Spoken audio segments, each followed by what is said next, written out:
Canberra boss Don Furner has apologised to Jamin Salmon and his family for Ricky Stuart's post-match spray in which he referred to the Panther as a weak-gutted dog. The Raiders offered Stuart a week off to deal with the drama, but the coach is facing a possible 2-week ban as the NRL continues its own investigation. Running the rapids of a league drama, Jamin Salmon returned to training today, but it was the Raiders who were in damage control. They made it clear they don't condone Ricky Stuart's sledge. Whilst Rick's very experienced, he's done a lot of press conferences before, it still doesn't stop the human emotion that can come out, and it shouldn't have, and it did, and he's apologised for that. And today, Salmon and his family got an apology from Stuart's club. Do you consider the Salmon family at this point? Absolutely. You mentioned family. He's got a family. He's got parents. I can imagine what they're going through. That's difficult, and we apologise as a club. The insult directed at Salmon, a weak-gutted dog, was personal. Stuart admitting he let a family issue impact his judgment. Don, you're a dad. Can you in any way understand the emotion that Ricky had and the way he presented it? We all understand, players or coaches, that family comes first.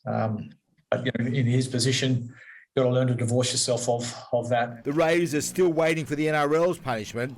Stuart is likely to get a 2-week suspension. Don, if Ricky was to be suspended, would you cop that on the chin? We spoke to our board this morning and we've spoken to the NRL and said that we'll accept their findings and we'll move on. Furner revealed to 9 News they've already offered Stuart a week off to gather himself. Did you maybe consider saying to Ricky, maybe you need some time away from the game? In all workplaces like ours, people come under stress, and no one more so than the head coach. And so we had that discussion last night.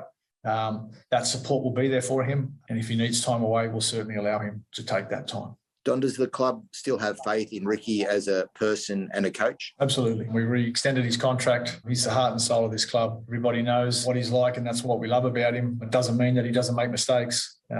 We all do. Danny Weidler, 9 News.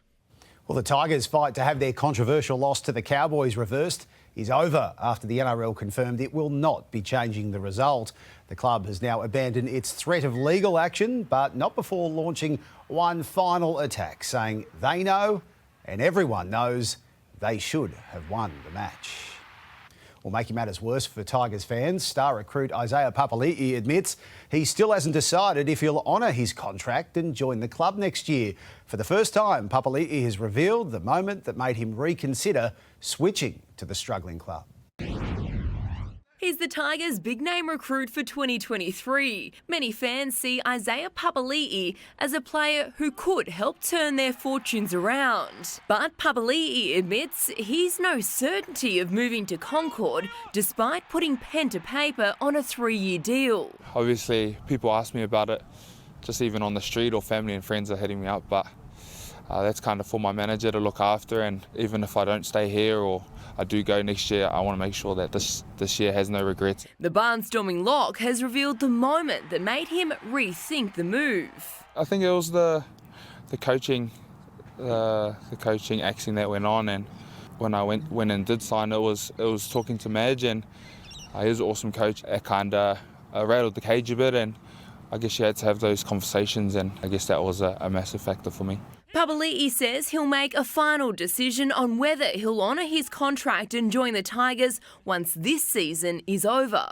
I reckon somewhere in the off-season, because let this distract me at the moment, because we have a massive opportunity, and I don't want to left any stone unturned this year and look back at it and be like, oh, I shouldn't have let that stuff get in the way. His focus now, helping the Eels win a premiership this year.